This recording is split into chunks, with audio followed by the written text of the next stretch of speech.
Good morning, PT on Ice Daily Show. My name is Dr. Jeff Musgrave, currently serving as faculty for the Modern Management of the Older Adult Division. Super pumped to talk to you guys today about physical reserve, real life physical reserve, and covering a case study of an older adult who unfortunately experienced a hip fracture. We're going to talk about physical reserve, what it is, why it's important. We're going to talk as well about what typically happens to people 65 plus when they incur a hip fracture. We're going to talk about a couple research articles that outline typical recovery. And then we're going to talk about this case, a little bit of just what's possible for older adults when they have built physical reserve, cognitive reserve, and why we should be after that for our older adults. But before we get into that, just want to cover some of our offerings for modern management of the older adult. So Essential Foundations first cohort has already started. First live meetup is going to be tonight. You can catch us if you've not done Essential Foundations later in February. We'll have another cohort up. If you've already taken Essential Foundations and you're looking to get on the books for Advanced Concepts, we still have a few spots for that, but that's going to be kicking up tomorrow. So you can check that out on ptonice.com. If you're looking to see us live on the road, we're going to have more options than ever. We're actually going to be in Tennessee and California this weekend. And then next weekend, we're going to be back in California at Santa Rosa, California, and then Greenville, South Carolina. So if you've been wanting to see us on the road, more opportunities than ever. All right, team. Super excited to talk about this. Something I'm very passionate about, super excited to bring to you. If you have been around the ICE community for a little bit, this fitness forward approach, you're going to hear this from every division. This isn't going to be completely new, but we are going to be looking at this through the scope of treating older adults specifically this morning. So strength training, fitness is for all humans. It's for all humans and especially older adults. We want our older adults to have as much strength and fitness as possible, the endurance they need beyond just the basics. We're really after that extra. We're after building that margin for our older adults. One way to think about this, if the idea of reserve is new for you, is to think about a gas tank. If you think about, I don't know if anyone likes to drive around with the gas light on. I'm guilty of that. My world's pretty small. I'm only going a few miles at a time. But it's basically like riding around with the gas light on, that you need to go get more gas, and you've got just enough to make it every day, and you only have enough gas, enough money to put enough gas in for the next day. So any unexpected stops along the way, you're likely to run out of gas. And that, unfortunately, is the case for our older adults that are living with low physical reserve. They don't have extra gas in the tank. So if something unexpected comes up, they could be in an emergency type scenario. They can't complete activities of daily living. They can't live independently. There's no margin for fun, for social activity. We're talking about the majority of older adults having just enough gas in the tank to make it from one day to the next. And because of that, we see this across the bodies of research. That many older adults, even though when they walk into your clinic, they may have nice clothes on, they may look fresh, they may have great conversations with you, but what you don't see is maybe after that appointment, they're gassed out for hours. They are not able to do anything outside of your appointment. Some ways you'll hear this if older adults are living with low physical reserve. They won't schedule an appointment with you and anyone else, whether you're in home health, whether you're an outpatient, like, oh, I've got a doctor's appointment that day. I can't do both in the same day. That should say something to you. That's a warning sign. Hey, we're living with low physical reserve here. But the reality is, living with low physical reserve, being largely sedentary, a lot of our older adults are not hitting ACSM guidelines. They're not getting after it in the gym. They're not getting their heart rate up. They're not lifting heavy things. They're not building and creating that margin.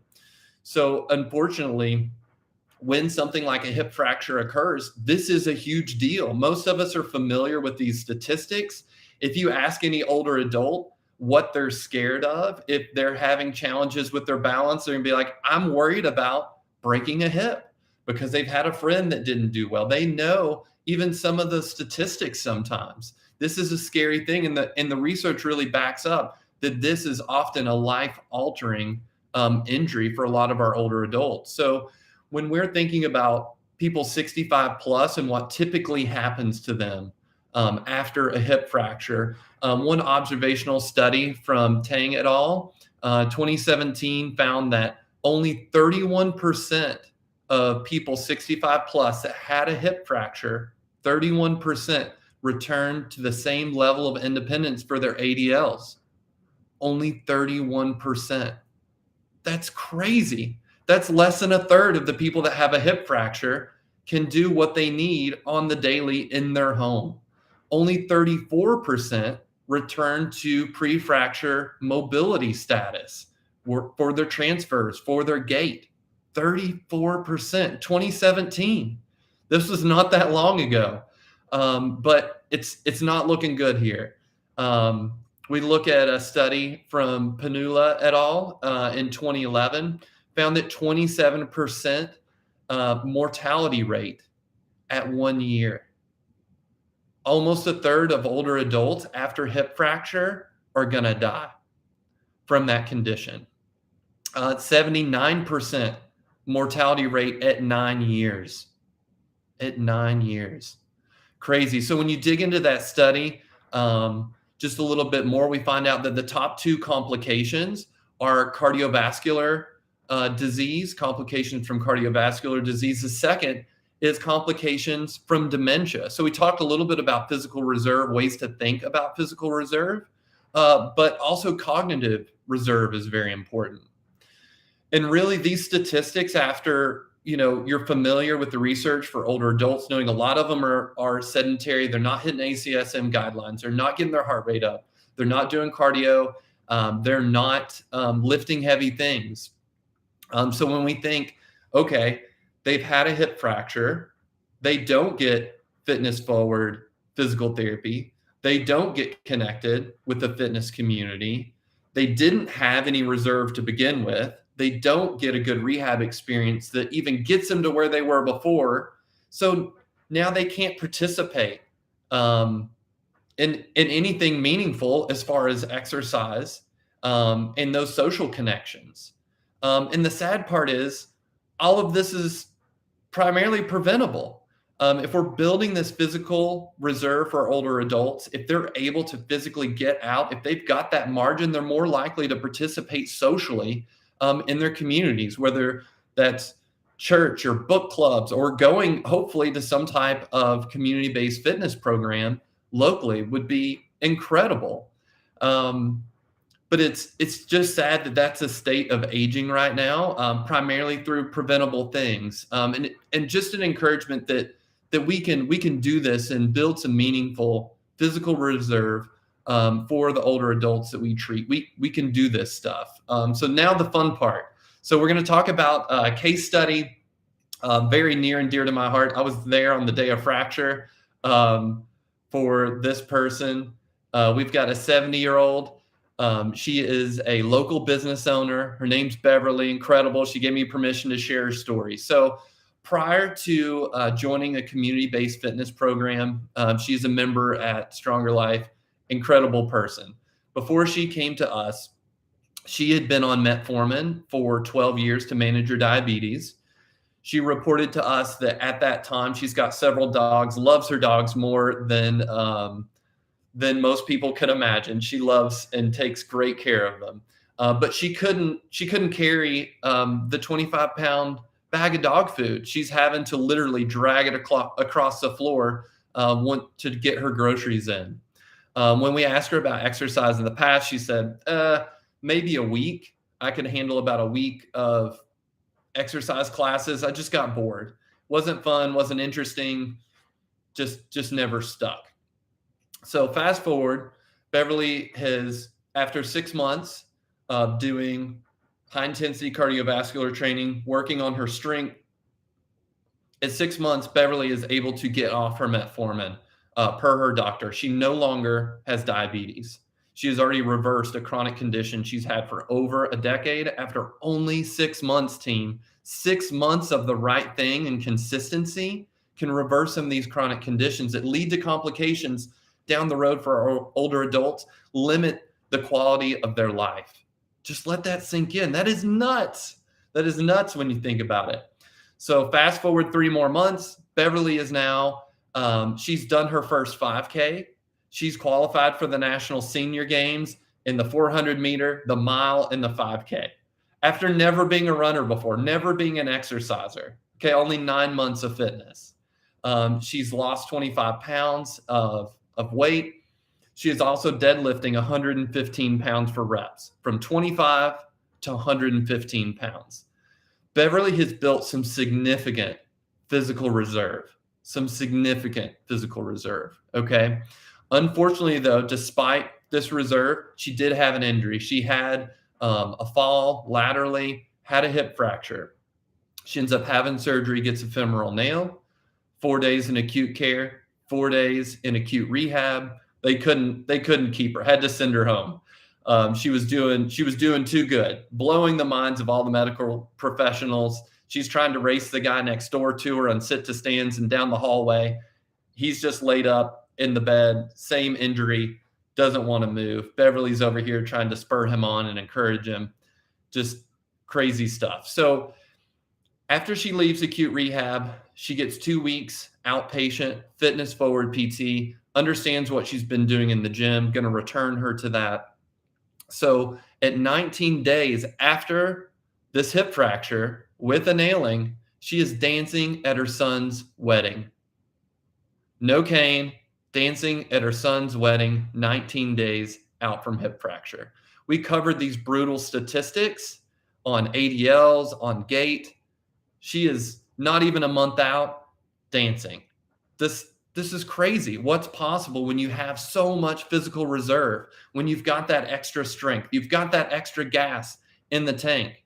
So 5 weeks out from hip fracture, Beverly has come back to class, still doing some outpatient PT, 6 weeks, kicked the cane to the curb. No walking device. Those statistics we talked about earlier, only 34% returning to pre-fracture mobility status. Beverly's there in 6 weeks. This is nuts. This is a completely different path. This is bucking the trends. This is what we want for our older adults. We want them to be like Beverly. We want them to build that physical reserve. Just incredible recovery. Back to class, having fun with friends, encouraging new members. I got to see it before my own eyes yesterday. What a moment to see Beverly walking in without her cane, beautiful gait, hugging her friends, having fun, lifting heavy things again. She's already returned to lifting more than double the weight she did before she started with us. This is what's possible. There is a different path for older adults. This is why this fitness forward approach, building physical reserve so people can also build their cognitive reserve, interact in these vibrant communities, is so important. There's a different path available. We've got to make that available to our older adults. They have no idea that this is even possible. We need to share the good news. We've got to be hope dealers and let them know. We've got to ask them for these big goals. Beverly, as soon as she went in to the first interaction with her older adults, she said, I've got to dance at my son's wedding. I've got about 2 weeks. So you got to give me all the homework. I need all the stuff. I need you to come back later. I want 2 sessions in acute care. What am I going to do when you're not here? And really pushed every provider she interacted with because it wasn't enough for her. She's got so much physical reserve. Beverly recovered better than most of us would hope to. Just incredible individual. But we need to inspire our older adults. They have got to know what's possible with building physical reserve. I think about those goals that our older adults, we really have to dig to find out what they really want to do, what's really meaningful. I think sometimes we feel like our sessions fall flat or we can't get people on board. And oftentimes I think it's because we don't dig deep enough to figure out what they really want to do. What's that dream goal? If I could wave a magic wand and you could get anything you wanted physically, what adventure would you go on? What would you be doing with your time? I think if we can dig deep enough and we can connect them to those truly meaningful goals, you're going to have no problem getting your older adults to sign up for lifting heavy things, for building this physical reserve, building their cardiovascular capacity. It's not going to be a problem. So just to kind of wrap this up. So Beverly spent less than 1/70th of her life building physical reserve. No history of exercise. You're going to have lots of clients like that walk through your doors. Share Beverly's story. She wants you to share her story of what's possible. Reversing chronic disease, improving her quality of life, building reserve strength, doing things at 70 she had never done in her life, like running a 5K, going to the National Senior Games. This is possible for your patients. They just need to know it's possible. Okay, so don't let your patients become another sad statistic, mortality statistic. Let's share the good news of what we can do through building physical reserve. Let's dig deep for those big goals that they're looking for, that can really drive and motivate them to get on board with this fitness forward approach. It's really about the benefits team. All right, that's what I've got for you. I hope you guys have a happy Wednesday. Love to hear from you. Any similar stories, thoughts, questions about this experience with Beverly. Have a great Wednesday, team. Take care.